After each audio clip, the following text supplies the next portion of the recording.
ಹಾಕ್ಕೊಂತೀನಿ.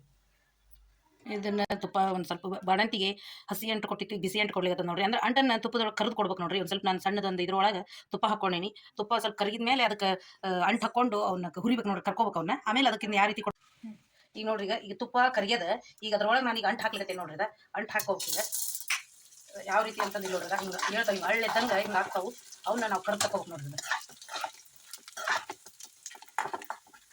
ದೊಡ್ಡ ಇದ್ರೆ ದೊಡ್ಡ ಆಗ್ತಾವ್ರಿ ಅಂಟು. ಇವ್ನು ಬಾಣಂತಿಗೆ ಅಂತಂದು 3 ದಿನ ಮಾತ್ರ ಕೊಡ್ಬೇಕು ನೋಡ್ರಿ. ಇವ್ನ ಅಂಟನ್ನ ಹಸಿ ಅಂಟು ಬಿಸಿ ಅಂಟು ಅಂತಂದು ಎಲ್ಲ ಕೊಟ್ಟಿರ್ತಾರ, ಅವ್ನು ಕೊಡ್ಬೇಕು. ಇವನ್ನ ಬೆಳಿಗ್ಗೆ ಎದ್ದ ತಕ್ಷಣ ಇವ್ನು ಕೊಡ್ಬೇಕು ನೋಡ್ರಿ. ಹಾಳು ಹೊಟ್ಟಿ ಒಳಗನ ಅವ್ರು ಎರ್ಕೊಂಡು ನೀರು ಹಾಕೊಂಡು ಕಾಸ್ಕೊಳೋದು ಆಮೇಲೆ ಇದನ್ನ ಕೊಡ್ತಾರ್ರಿ ಇವನ್ನ.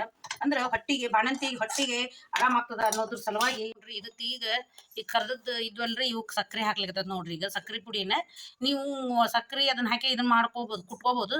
ನಾವು ಸ್ವಲ್ಪ ನಿಮ್ಗೆ ಸ್ವೀಟಿ ಇದನ್ನ ನೋಡ್ಕೊಂಡು ನೀವು ಸಕ್ಕರೆ ಪುಡಿ ಹಾಕ್ಕೊಂಡು ಅದ್ರೊಳಗೆ ಕೈಯಾಡ್ಸ್ತಿರ್ಬೇಕು ನೋಡ್ರಿ. ಹಿಂಗೆ ಮುರಿಬೇಕು ಅವನ್ನ.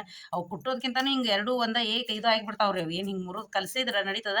ಅದಕ್ಕೆ ಈ ರೀತಿ ಕಲಿಸ್ಕೊಂಡು ಸ್ವಲ್ಪ ತುಪ್ಪ ಹಾಕ್ಕೊಂಡು ತಿನ್ಬೇಕು ನೋಡ್ರಿ. ಅದನ್ನದ ಹಿಂಗೆಲ್ಲ ಇವು ಆಗೇ ಬಿಡ್ತಾವ್ರಿ. ಇವು ಹಂಗೆ ಒಬ್ಬೊಬ್ರು ಇಲ್ಲ ನಮ್ಗೆ ಸಕ್ಕರೆ ಬೇಡ ಅನ್ನೋರು ಹಂಗೆ ಬೇಕಂದ್ರೂ ಅಂಟು ತಿನ್ಬೋದು. ಆದ್ರೆ ಸಕ್ಕರೆ ತುಪ್ಪ ಕಲಿಸ್ಕೊಂಡು ತಿಂದ್ರೆ ಬಾಣಂತಿಗೆ ಒಂದು ಒಳ್ಳೆ ಆಹಾರ ಆಗ್ತದೆ. ಆಮೇಲೆ ಹೊಟ್ಟೆ ಗಟ್ಟಿ ಆಗ್ತದೆ ಅನ್ನೋದನ್ನು ನಾನು ನಿಮ್ಗೆ ಹೇಳ್ಕೊಡ್ಲಿಕತ್ತೀನಿ ನೋಡ್ರಿ. ನಿಮಗೆ ಈ ರೀತಿಯಾಗಿ ನೋಡ್ರಿ. ಇಲ್ಲದ ತುಪ್ಪ ಅಂಟು ಸ್ವಲ್ಪ ಹಾಕಿ ಹಿಂಗೆ ಕರಗಿಸಿದ್ರಿ. ಇದನ್ನ ಈಗ ಬಾಣಂತಿಗೆ ಕೊಡ್ತದೆ ನೋಡ್ರಿ. ಇದನ್ನ ಎಲ್ಲ ರೀತಿ ಬಾಣಂತಿಗೆ ಯಾವ ರೀತಿ ಏನೇನು ಕೊಡ್ತಿದ್ದೆ ನಾನು ನನ್ನ ಮಗಳಿಗೆ ಅನ್ನೋದನ್ನು ನಿಮ್ಗೆ ಹೇಳಿಕತ್ತೇನಿ ನೋಡ್ರಿ. ಇದನ್ನೆಲ್ಲನೂ ಹೆಂಗಾಗಿರ್ತದೆ ಅನ್ನೋದನ್ನು ನೀವು ನೋಡ್ಕೊಂಡು ಇದು ಮಾಡಿರಿ. Thank you.